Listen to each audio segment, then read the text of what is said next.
Exam Scholar, Real Estate Edition. Question 1. Which restriction would be the most difficult to enforce by a developer of a subdivision? A. Size limitations. B. Limitations of dollar amount spent on improvements. C. Square footage of homes. D. Height of structures. Answer. B. Since the value of the dollar changes, the amount of improvements that a certain dollar amount could achieve would be constantly changing and would result in differing improvement results. Question 2.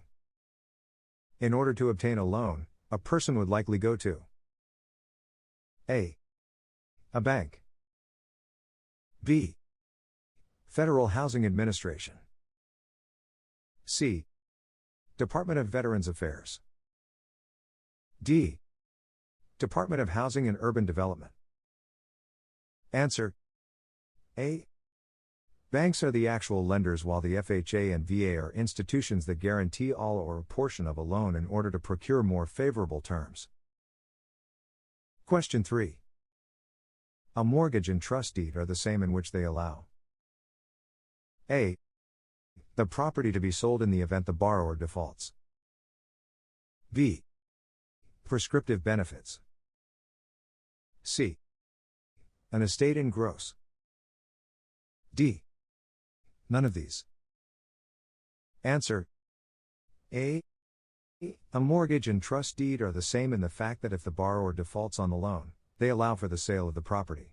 Also known as a security interest. Question 4. What does a desist and refrain order do if issued by the Real Estate Commissioner? A. Places restrictions on the sale of properties in a subdivision.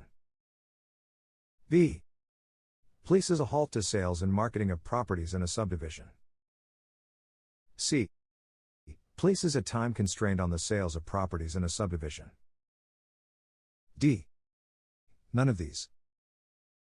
Answer. B. If there is an issue with a sales program of a subdivision, the Real Estate Commissioner could obtain a desist and refrain order which would immediately halt the sales and marketing of the properties. Question 5. It is to the truster's advantage to include A. Subordination clause. B. Dependent clause.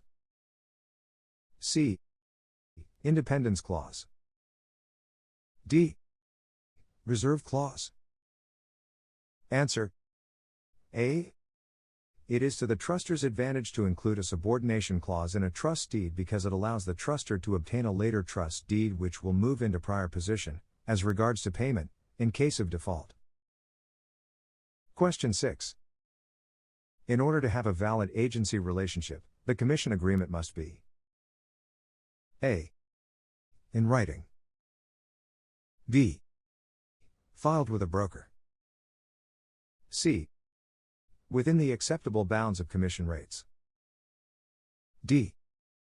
Notarized. Answer. A. The commission agreement must be in writing when forming a valid agency relationship. Question 7. The collection of mortgage payments from borrowers and related responsibilities of a loan servicer is known as A. Servicing. B. Lending. C. Collecting.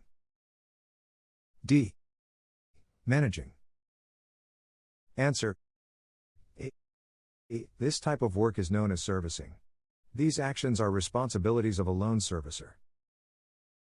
Question 8. The fund set aside for replacement of common property in a condominium, PUD or cooperative project is called A. Replacement Reserve Fund. B. Reserve HOA Fund. C. Interchange Fund. D. Cooperative Exchange Fund. Answer. A. This type of fund is called a Replacement Reserve Fund. It is set aside for replacement of common property in certain projects. Question 9. A commitment from a lender to the borrower or other mortgage originator guaranteeing a specific rate for a specific time at a specific cost is called A. Rate lock. B. Fixed rate. C. Lock terms. D. Fixed terms. Answer A. When a lender commits to the borrower or originator a specific rate for a specific time at a specific cost, this is called a rate lock. Question 10. A limit on the amount that payments can increase or decrease during any one adjustment period is called A. A rate lock. B. A period rate cap. C. A terms lock.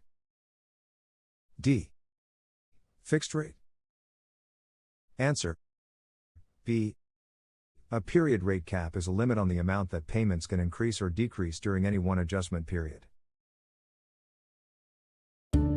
Exam Scholar, Real Estate Edition.